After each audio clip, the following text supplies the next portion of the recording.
What if I told you that if it were not for the actions of a single beer-drinking horse over the course of 48 hours, South Korea as we know it today would probably not exist? Today, Did he just say beer drinking horse? Is this what we're doing now? This is how we win wars? That's how we were winning wars back then? That's crazy work. Let's go.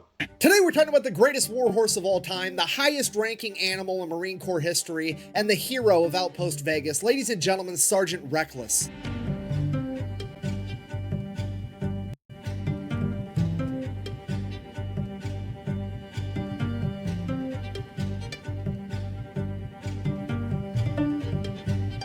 All right, Oh, hell no. Hell no. They named the fucking horse Sergeant Reckless. What's up, homie?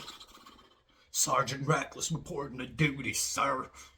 our story takes place during the Korean War, which is kind of an issue because most people know absolutely nothing about the Korean War, and it's kind of important for context. So To be honest, I don't know nothing about the Korean War either. we're going to do a real quick and dirty oversimplification of the entire thing. Super casual, 60 seconds. We're going to learn more about the Korean War than most people do in their entire K through 12 education. Go ahead and start the timer. Here we go. July. All I know is at the end of this 60 seconds, I better know more about the Korean War than most people. He better be telling me the truth.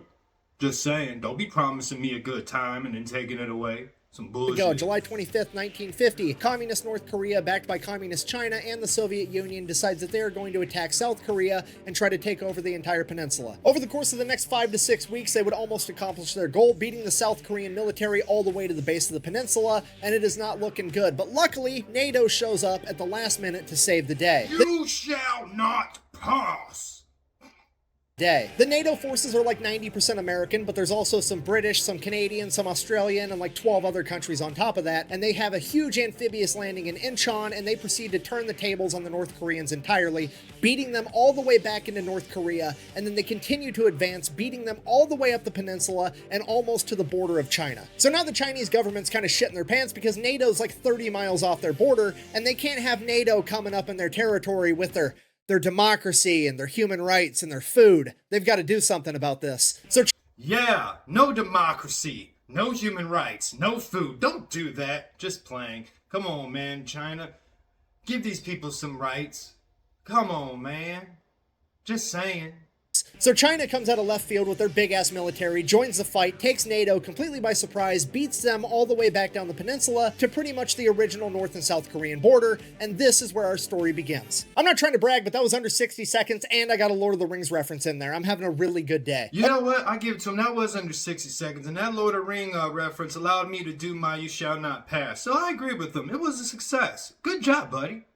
Okay, now that we're on the same page, October 1952, here's what the front line looks like. Each one of those triangles represents a hill, and on top of those hills is a bunch of NATO troops. Basically, at this point in time, NATO is now just trying to hold this line long enough to force the communists to sign a peace treaty and preserve South Korea, because, as it turns out, this long string of hills is almost the exact same border that South Korea was before, so if they can utilize these hills to hold the high ground, maybe they can get this accomplished. Why do they want to hold the high ground? Well, because the high ground's awesome, isn't it, Anakin? I'm not gonna lie, when he talked about the high ground, that's the exact reference I thought about. It's the exact reference I thought about. Spot on, man. Spot on. Yeah, anyways, if I could bring your attention to the furthest triangle on the left where it says the Nevada cities. That is not actually one hill, but 3 smaller hills in a close triangular formation, commonly referred to as the Iron Triangle. Each one of these hills is named after one of the 3 Nevada gambling cities, Reno, Carson, and Vegas. The reason that NATO named them after the Nevada gambling cities is because it is a gamble as to whether or not the Marine Corps is going to be able to hold that position. That is wild as hell. I didn't know that. That's crazy that other countries named certain places like Reno, Nevada, Carson is the name of these places because it's a fucking gamble to be there. Wow. That's wild. That's poetic. That's cool. I like that though. Because if Chinese communist forces are going to try to break through this line, it's probably going to be right there at the Nevada cities, because then they will have a direct path to the capital of Seoul, and if they're able to capture Seoul, it'll be absolutely devastating to NATO's ability to negotiate a peace treaty. So the United States Marine Corps absolutely has to hold this position, and most importantly, they have to hold Outpost Vegas because it is the highest of the 3 hills, and if they lose Vegas, they are almost guaranteed to lose the other 2. All right. Isn't it funny to hear him say it like that? If the South Koreans lose Vegas, like, damn, everyone loses in Vegas. Just saying. I'm just playing. But damn, this just sounds funny to hear them use like American city references for this war. we gotta. All right, men, we gotta hold Vegas. Reno and Carson are all right, but we gotta worry about Vegas. That is funny as shit to me. Just saying. All right, so here's the plan. Each one of these hills is going to have 40 Marines and 2 Navy corpsmen on top. These hills are so steep that the only way to get up there is by foot. They're like a 45-degree angle all the way up. So the Marines aren't able to get trucks up there. They're not able to get tanks up there. The only thing they can get up there is barbed wire, shovels for digging trenches, guns, and 75mm recoilless rifles. These recoilless rifles are pretty much going to be the Marines' only chance at defending themselves if they do get attacked. The problem with it is, though, since you can't get a truck up on this hill, now the Marines have to carry all the ammunition up themselves, and each shell weighs approximately 24 pounds. So because carrying these shells up this enormous hill 1 or 2 at a time absolutely sucks, the Marines get permission to buy a horse or a mule or a donkey or something. So they go down to Seoul and they start looking. And obviously, the first place they choose to investigate is the horse racetrack at Seoul. Is there probably going to be a pack animal at a racetrack for sale? No, probably not, because that's racehorses, and racehorses don't make good pack animals. But that is the one place that's going to have alcohol and gambling, so you best believe that's where the Marines are going to check first. That's where I would check first, just saying. I mean, if we gotta do this work, we might as well have a good time. I mean, what the fuck? Just saying. Don't judge me. Sure. First. But as fate would have it, they would meet up with a horse trainer and jockey by the name of Kim Hook Moon, who would be willing to reluctantly sell his horse, Ah Chim Hai, which translates to Flame in the Morning. That is a badass horse name. Flame in the Morning. That's kind of dope.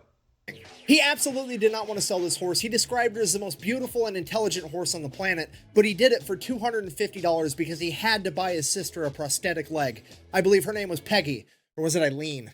Anyways, the Marines buy this horse, they throw her in a trailer, they take her back to camp. From there, she immediately goes into what the Marines call hoof camp. Get it? Hoof camp, boot camp. That's funny. Moving on. The first thing they do is try to get the horse acclimated to battle by firing the recoilless rifle near her. And the first time they fired this rifle, this horse jumped 4 feet straight into the air and freaked the fuck out. Then they calmed her down, they fired it again, still scared out of her mind. And they fired it again and again. And by the 8th time they fired it, she was completely calm, and a recoilless rifle never scared her ever again. From there, they taught her how to survive. She learned how to avoid barbed wire. She learned not to get too close to the back end of the recoilless rifles because the blowback could hurt her. She learned that whenever a Marine yelled incoming, she needed to run to a nearby bunker, or if she wasn't near a bunker, she learned how to lay down. After she completed her training, the Marines ordered her a special saddle to be made and shipped all the way from America that would allow her to carry a bunch of recoilless rifle rounds. Until then, though, she began helping the Marines any way she could. The fact that this horse learned all this stuff, literally, you know, doesn't it prove that we're not that separate from animals? If they were able to teach a horse, a racing horse, that had no inclination of any of this stuff before, just racing its whole life. They took a racing horse and essentially turned it into military personnel that understood military surroundings and environments. That's wild work to me.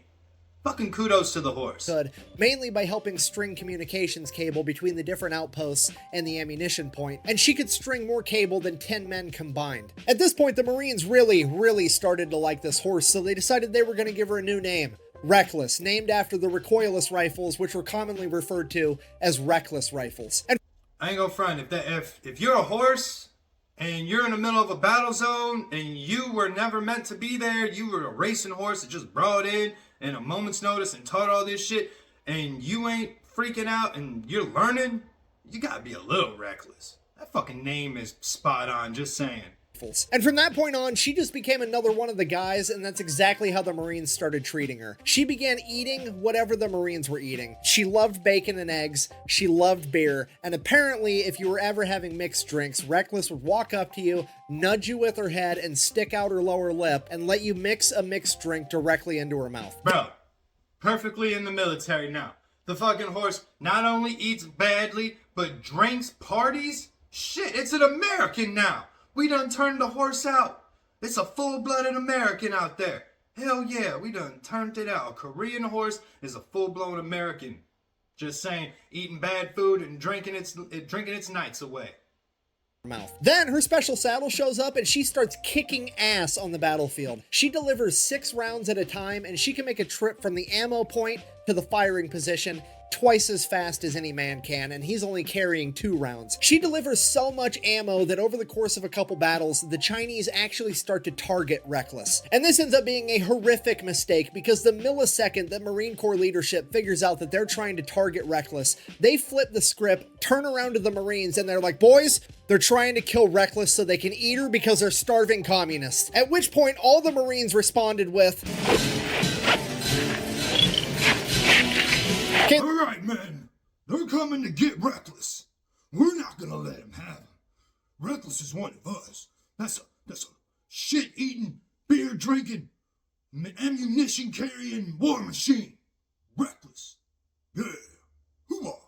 Something like that. Yeah, I imagine. Okay, the Marines are absolutely furious. This is worse than fucking with Doc. We've got multiple Docs. We've only got one Reckless. We can't allow this to happen, and the Marines begin fighting that much harder. And they have more ammo to fight even harder with because Reckless is right there with them, bearing ammo the entire time. From this point on, they begin dominating every skirmish that they take part in. At one point, they're working adjacent to the Australian military, and the Australians are so blown away by Reckless that they come up to meet her after the skirmish, and they actually give her one of their campaign hats as a reward for being such a badass on the battlefield. Reckless and the Marines fight and hold the line for the next 5 months, and by March of 1953, peace talks between North and South Korea are well underway, and it's beginning to finally look like this war might come to a peaceful resolution. But on March 26th, Chinese forces would launch a major offensive trying to break through the line at the Nevada cities with 4,000 men. For the next 4 days, the Marine Corps and the Chinese fight over these hills. The Chinese take the hill, the Marines take it back. The Chinese take the hill, the Marines take it back. Eventually, it got to the point where nobody could hold the top of the hill, and you just had the Chinese on one slope of the hill and the Marines on the other. They said that there was so much artillery flying in both directions for the entirety of 4 days that the sound of individual explosions gave way to what seemed like a constant and consistent roar. For 4 days, they were completely unable to verbally communicate, and they could only talk to each other via hand signals. And because of all this noise, the Marine Corps forward observers weren't able to effectively communicate with the Marine Corps artillery and mortars, meaning that the artillery and mortars were just firing blindly into the general vicinity of where the enemy should be. Meaning that the only effective fire the Marine Corps has in this fight is coming from the recoilless rifles because they don't require a forward observer and they don't require communication. The men with the recoilless rifles are the ones spotting the enemy and firing the gun. The recoilless rifles are now the key to winning this battle, and they absolutely have to stay up and running, and they have to get this ammunition up to these hills to fight back. The problem is the ammo point is 750 yards away from the firing position,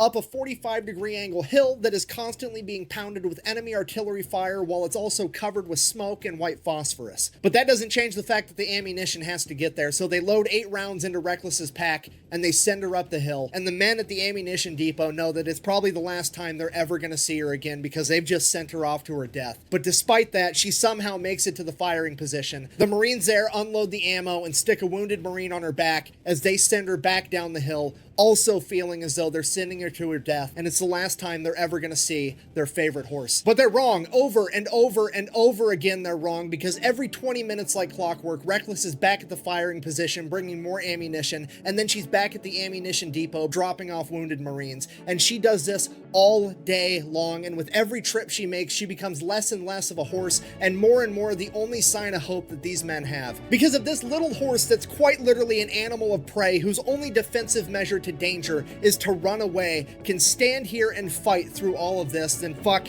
maybe they can too. Despite being struck by shrapnel twice, Reckless kept the Marines so well stocked with ammunition that they managed to melt one of the barrels of the 75mm recoilless rifles. On the first day of battle alone, she made 51 round trips to the firing line, covering over 35 miles, delivering 386 rounds of ammunition, totaling over 9,000 pounds, and that's not including all the Marines that she carried back down the hill. At the end of the first day of battle, they took Reckless, gave her all the food and water that she would eat or drink, and then they laid her down to bed. She got to sleep for 6 hours before the first enemy artillery shell impacted, and at that, she was back up and ready to do it all over again, and she repeated her performance from the day prior. At the end of the second day, nobody held Outpost Vegas at the top of the hill. The Chinese held one slope and the Marines held the other, and it is at this point that the Marine Corps leadership decided that if they can't hold the high ground, there just isn't going to be a high ground anymore. They called in the Marine Air Wing, and on the morning of the third day of battle, the Marine Corps dropped 28 tons of ordnance on top of the hill, completely leveling every defensive structure and anything else that was up there. By the end of the third day, the Marines had taken the top of the hill where Outpost Vegas used to be, but then they saw that the Chinese were falling back into a ravine and they were going to go around the hill entirely. This is absolutely terrible because there aren't enough Marines on Outpost Vegas, Carson, and Reno combined to be able to go down there and stop the Chinese. If they're going to stand any chance in a fight, they have to have the high ground, so they absolutely cannot give it up. The problem is, on the backside of the hill that Outpost Vegas is on,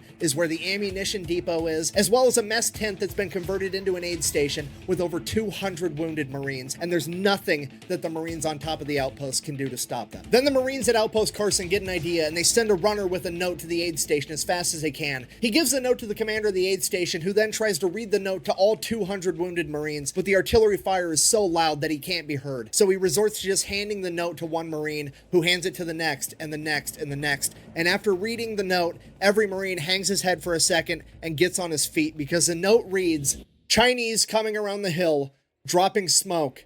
Walk out into the smoke. Throw grenades at smell of garlic." Apparently the Chinese military at this point smelled like garlic. I have no idea why, but it was a thing. And after all 200 Marines had read the note, they all stood up, grabbed every grenade that they could find, and began walking 500 yards out to where this smoke screen was. It's 11 o'clock at night, it's dark, it's eerie, it's dead silent. The Marines aren't saying a word because they all know that this is probably going to be the end. They're calling for walking wounded to rejoin the fight, and that's never, ever a good thing. And they're making their way to this smoke screen. They finally get there and they take a few steps into the smoke, and they just stand there and they wait. And they wait, and after 10 minutes there's a faint smell of garlic, and it keeps getting stronger and stronger and stronger. That's kind of fucked up that, you're able... Come on, I had to make a joke about this. Bro, the fact that these people are walking fucking vampire repellent ain't wild to y'all? The fact that the smell of the military of garlic is so strong that they're able to smell the incoming is fucking wild to me. Let me know in the comments. That shit is wild, right? I'm not the only one, right? And to start throwing these grenades. And then off in the distance in the smoke, they hear a single cough. And all the Marines just begin throwing these grenades into the smoke screen. Within a matter of seconds, they've completely exhausted their supply, throwing over 500 grenades into the smoke. And that was it. There was nothing left to do but stand there and wait for the enemy to come and get them. So that's what they did. They stood there and they waited and they waited, and the smell of garlic got a little bit fainter and a little bit fainter. And finally the Marines are like, fuck it, I'm going to bed. So they walked back to the aid station, went to bed, woke up the next morning, and holy shit, the enemy artillery had completely stopped and the battle was over. They would later find out that the Chinese suffered over 4,000 casualties trying to break through the Marine line. And after the incident at 11 o'clock at night with the smoke screen and the aid station, they simply could not afford to lose any more men and were forced to retreat. So that was it. The Marines did it. Against all odds, somehow the Marines managed to hold the line against a vastly superior force. Larger force, not superior force. Very important detail. Preventing the enemy from retaking Seoul, giving NATO the political leverage they needed to negotiate peace talks, and establishing and preserving the South Korea that we know today. And arguably, it's all because of a single horse that absolutely refused to give up on her fellow Marines. And because of this, Reckless is declared the hero of Outpost Vegas, and she is awarded the rank of corporal in the United States Marine Corps. Shortly after the battle, the Marines get rotated out by a brigade from the Turkish military, and the Marines finally get some much-deserved R&R. After that, the war's really starting to wind down, so the Marines are going to pack up all their shit. They're going to board a Navy LST, which is basically an amphibious landing ship. That ship's going to take them all the way to Incheon, and then from there, they're just going to kind of hang out for a while and wait for the peace treaty to get signed. But since they're boarding a Navy vessel, they have to come up with a manifest of all the supplies, how many guys they got, all the equipment, how much everything weighs, yada yada yada. On the manifest, they write down one horse, Reckless, corporal type. The manifest makes its way to the captain of the LST. He's supposed to sign off on everything. He sees horse and he's like, what the fuck? The Marines are probably just messing with me. They're not actually bringing a horse on my ship. It's probably just like a pallet of beer and they wanted to let me know to account for the weight. It's fine. He signs off on the manifest, sends it back. It's all good. Fast forward a couple of weeks, the Marines start loading all their stuff up on the boat. Then they go to bring Corporal Reckless up onto the ship, and the captain is like, whoa, whoa, whoa. Absolutely not. You're not bringing a horse on my ship. I've had the cleanest ship in the Navy for 2 years running, and this horse is going to ruin that. To which the Marines are like, bro, you signed the manifest.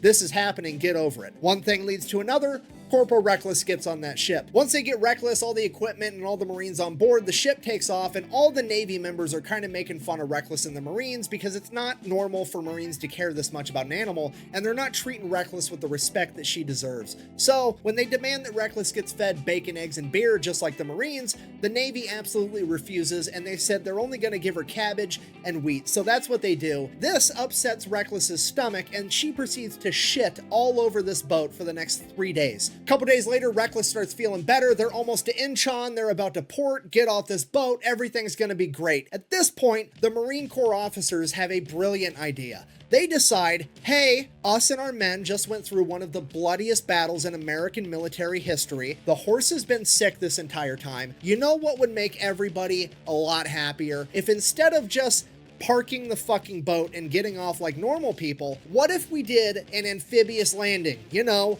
for fun and training and stuff. Wouldn't that be great? To which all the enlisted men are like, fucking fine, whatever, let's just do it and get it over with. So they make an amphibious landing in Incheon for training, but guess what? Reckless doesn't understand that it's for training. She thinks this shit's for real. So Reckless becomes the only horse in Marine Corps history to successfully make an amphibious landing. So the Marines get settled down in Incheon, and that's when they notice that there's a horse. Dude, this fucking horse is epic as shit. While everybody else is over here bitching about it, that horse is like, yes, sir, I'm gonna make this amphibious landing. We're gonna get there. We're gonna do it. Marines, hoo-ah! This shit funny as fuck. I like this video a lot. So there's a horse all over. By the way, thank you, Ziggy. Appreciate you.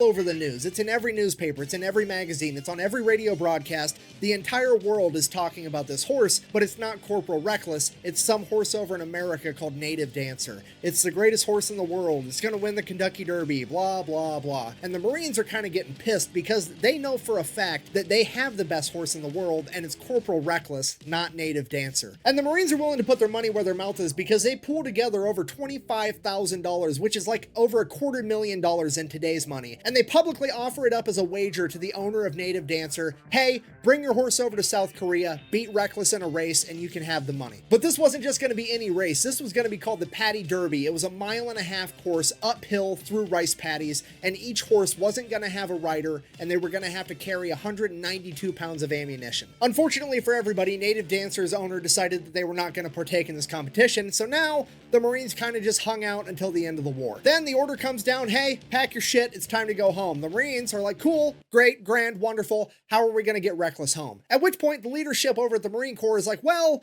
here's the thing, we don't think that the taxpayers would appreciate spending their money to transport this horse all the way back to America, so we're just gonna abandon her here. To which the entire Marine Corps is like, the fuck you are? They go into full samurai mode. They're gonna figure out how to get Corporal Reckless back to America through the back channels, whatever it takes. So they end up getting a hold of a public company called Pacific Transport, and they convince the owner to take Reckless all the way back to America. The only problem is Pacific Transport doesn't go to South Korea. The closest he can get is to Japan. Okay, cool. Now we just have to get Reckless from South Korea to Japan. Reckless's platoon then gets a hold of the Marine Corps Air Wing, and they convince those Marines to let them smuggle Reckless onto a cargo plane going from South Korea to Japan. From there, they get Reckless onto the Pacific Transport ship. They take him all the way back to San Francisco, where the Marines are going to re-meet back up with Reckless. Okay, fast forward, the Marines make it to San Francisco. The Pacific Transport ship makes it to San Francisco. The Marines go there to pick up Reckless, at which point they find out that Customs beat them there,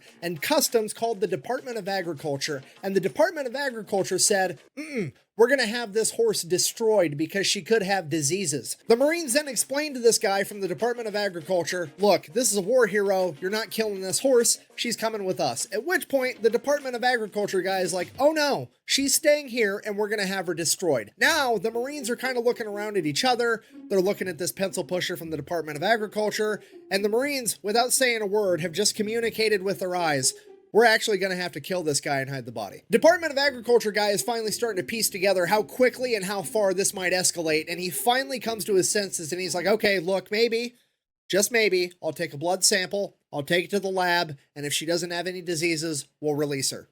To which the Marines are like, that's a solid call. So the guy takes a blood sample, says it'll take me about a week to get the results. Go ahead and just leave the horse here. You're damn right. Well, when you got a bunch of Marines sitting over your shoulder talking about they're gonna do something to you, you start moving a little differently.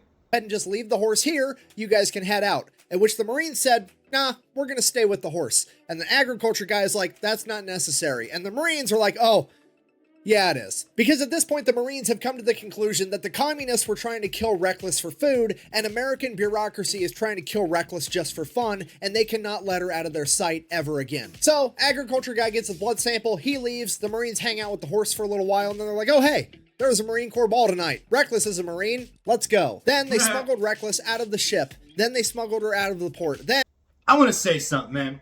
This horse has lived a more thorough life, has accomplished more than the average everyday person.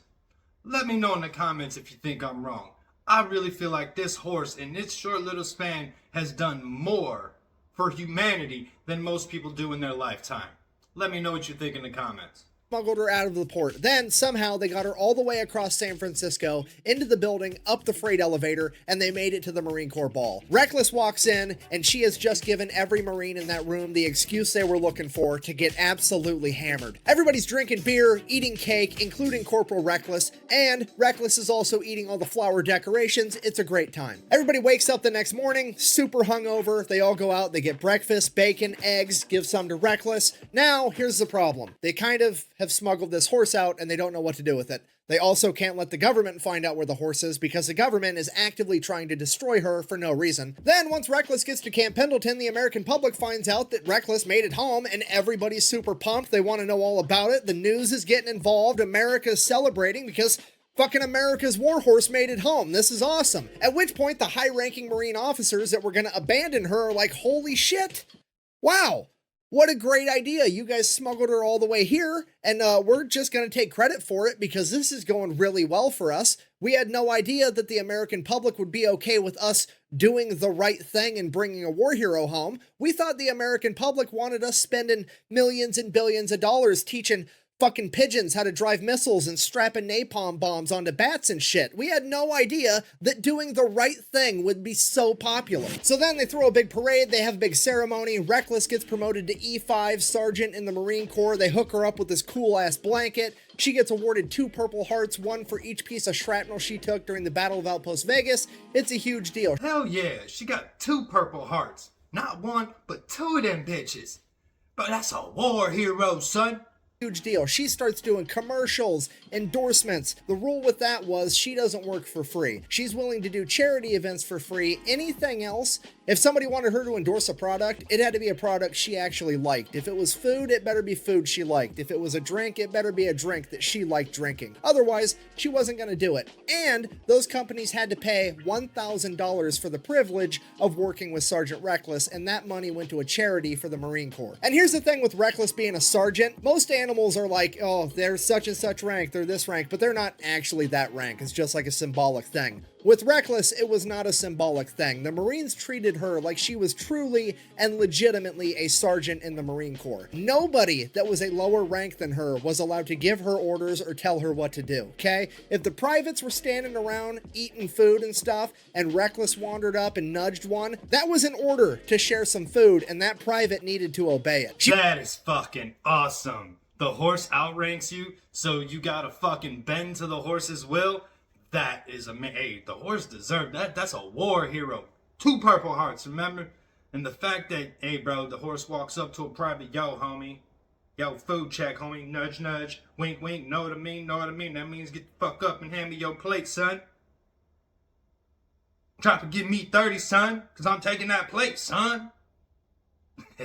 She was given her own private stable right outside the post commander's house, and there was a standing order that she was never to carry anything heavier than her blanket ever again. Sergeant Reckless even had an assistant. Every time they got a batch of new recruits, they would find out who the farm kid was, and he would be tasked with taking care of Sergeant Reckless. Now, part of taking care of Sergeant Reckless was taking her out for her daily exercise. Now, how do you exercise a horse if you can't ride a horse because there's a standing order that she can't carry anything heavier than her blanket, and even if she could, you wouldn't be allowed to ride her because she's a higher rank than you?